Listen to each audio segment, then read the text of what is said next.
The biggest problem with Leica lenses is they're often too expensive to purchase, and so you end up going for something slightly cheaper. What if I could tell you that there are actually some cheap Leica lenses? I know you don't often hear those words together in the same sentence, cheap Leica lenses. Today, that's exactly what I've got for you. Today's video is going to discuss some of the 135mm Leica lens options for your camera, pros and cons of 135mm lenses, and then we'll take a closer deep dive on the 135mm 2.8 Leica Elmarit lens. Stay tuned, lots of 135mm model portraits coming up. Hey guys, Matt here from MrLife.com.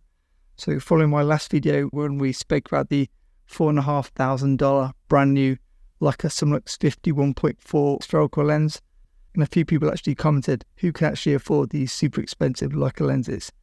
So today's video I'm going to give you something much more affordable, and it could potentially be the first lens you buy.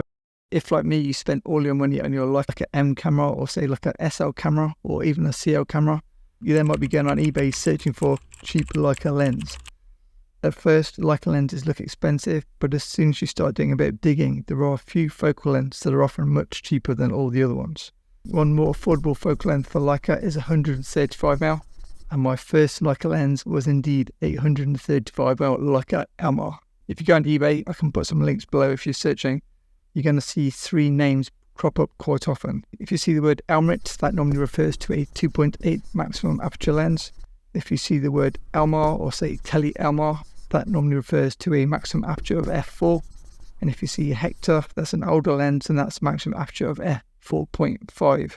You can get 135mm lenses in both Leica R mount and Leica M mount, so be careful if you're trying to buy a particular lens for a particular camera.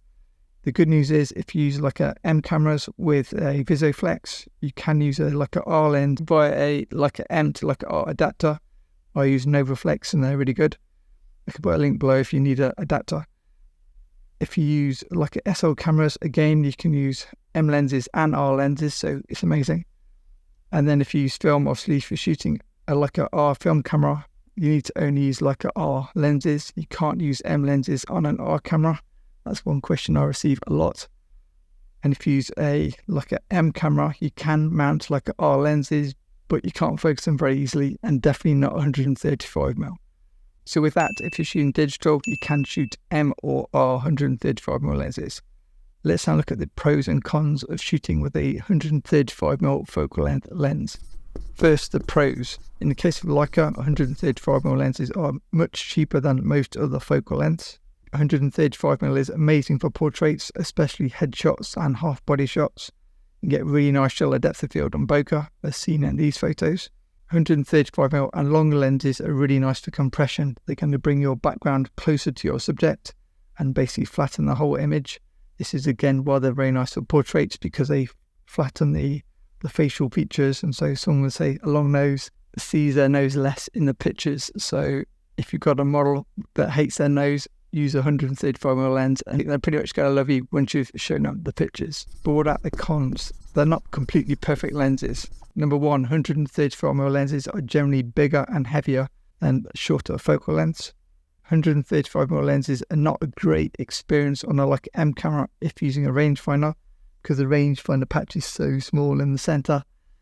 Yeah, it's just not very rewarding. Based on personal experience, I bought the 135mm Leica Elmarit lens originally for my M9, and then I used it on my M240 also. 135mm can also be a bit too long, especially if you're shooting indoors. It's pretty much a no-no unless you're working in a really big space. And finally, 135mm lenses generally don't focus that close. We'll take the Leica Elmarit as an example next. Okay, so next we're going to take a closer look at a 135mm Leica Elmarit 2.8 R lens.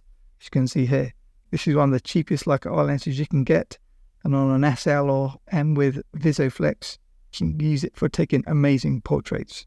Pros of this particular lens, as mentioned, price under $300. You can probably find them for as little as $200 if you look carefully. Maybe they've got a few little dinks or whatever. Despite the lower price tag, this is still a proper Leica lens with Leica rendering and Leica build quality.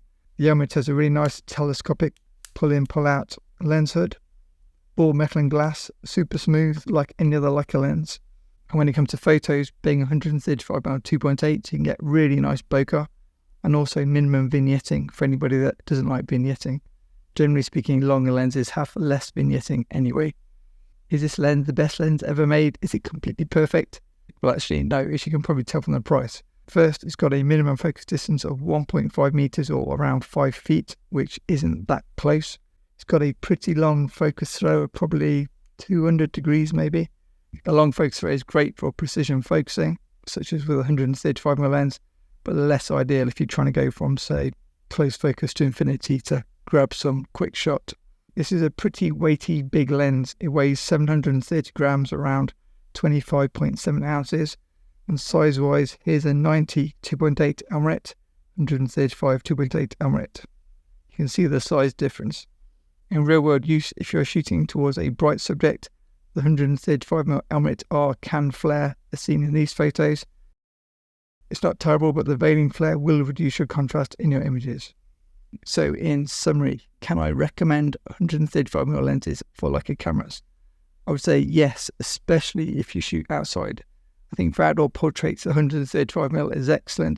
That being said, I would definitely carry maybe a 50mm or 90mm lens as well, because sometimes 135mm is too long, even outside. That's how I found when I was in Italy. So for some shots, I'll switch into a 90mm lens, and then when I was shooting inside, I'll switch into a 50mm lens. Big thanks to my awesome patrons. Toby invited me to this trip to Italy, so that gave me the excuse to take the 135mm lens to see what it could do in real-world model conditions. If you love the idea of a 135mm lens for your Leica camera, but you want something half the size, definitely check out my video on the 135mm f4 Elmarit lens. That is much smaller and can take equally good photos. Watch this video next, and for more photos with Leica R lenses, click the blog link below.